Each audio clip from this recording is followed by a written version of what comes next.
Okay, class. Hope everyone is doing well. I understand this is going to be a little bit awkward moving forward, but I just want to assure you all that I am trying my best. So with that in mind, I thought it'd be helpful to review what we had been doing before break, which was we were talking about businesses and in particular their costs of production. So all businesses incur costs. We gave the example of McDonald's producing hamburgers. And within that, there's these explicit costs, how much they have to pay their workers, how much they have to pay in rent.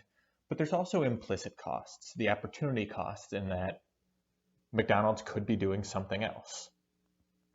We'll get more on disentangling these types of costs later, but we also talked about this concept of a production function, which is the relationship between these inputs and the outputs. Outputs being how many burgers is McDonald's producing, the inputs being you all the workers, the beef, the patties, the buns. And we want to start to relate what is going in to what someone is producing to what is coming out of it. One input in particular that we were talking about was labor. And we saw with labor, you get this diminishing marginal product. Remember, marginal means incremental.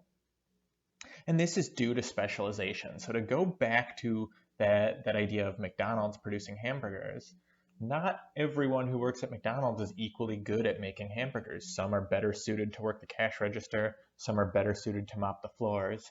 And because of this, you eventually see the additional output from additional workers, the marginal product, start to go down.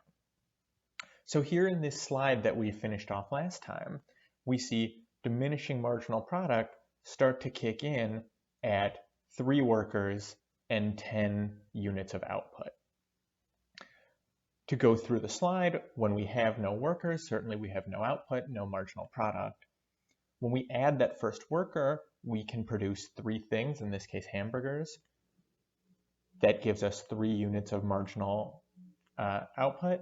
Going from 1 worker to 2 workers, we get some gains here. We have a marginal product increase from 3 to 5.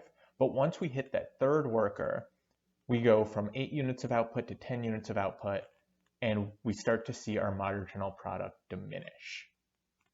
Again, this is due to specialization.